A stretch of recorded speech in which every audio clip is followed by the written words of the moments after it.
James Addison Baker III grew up in Houston with the good fortune of being raised by loving parents James and Ethel, who provided well for him and his sister.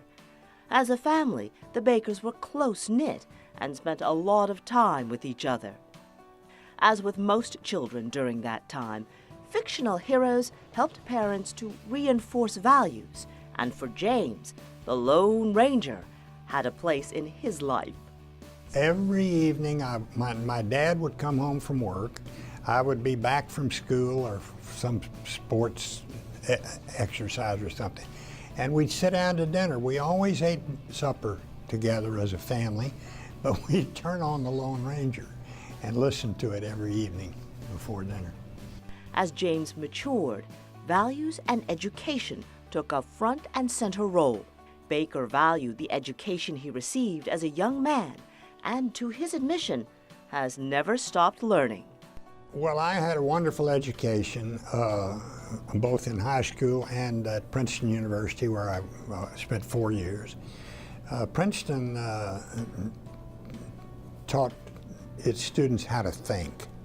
They didn't teach you factoids, but they taught you how to reason and how to think. It was a typical humanities type approach.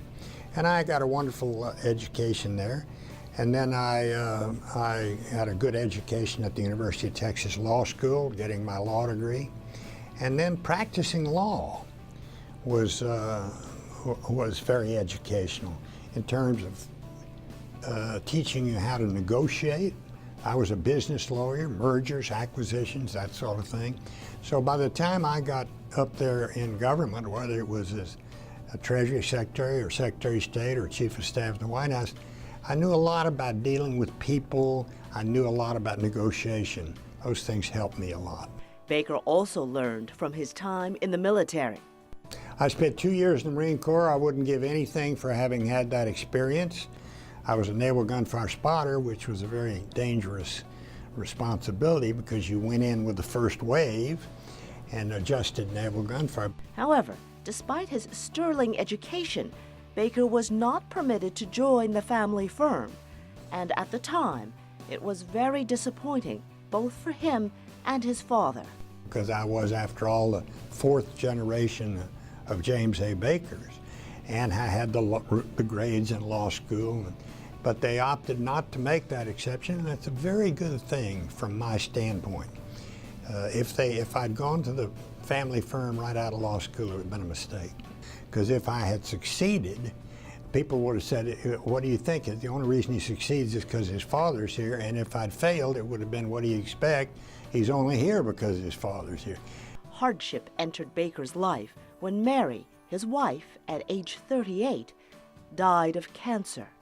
James and his 4 young sons were left to cope with this terrible loss. I think that you overcome adversity and difficulty by being willing to stick with things, by not giving in to it, by realizing that this too will pass, and frankly by having a strong faith. I've always had a strong faith.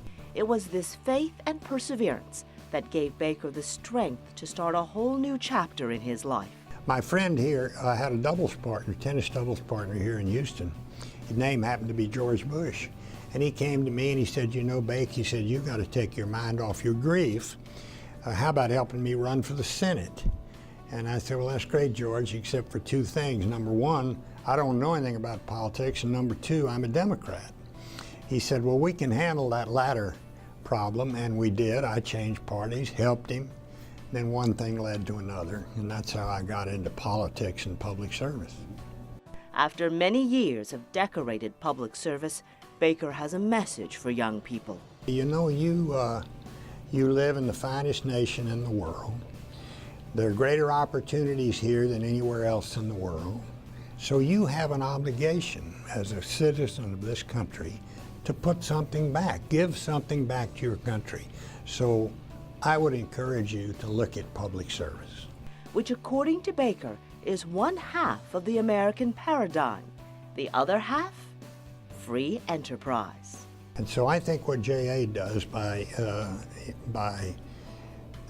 instructing our kids today in the importance of free enterprise. That's, after all, the basis of everything we do. Our economy is the basis of our strength as a nation. You can't be strong politically, militarily, or diplomatically if you're not strong economically.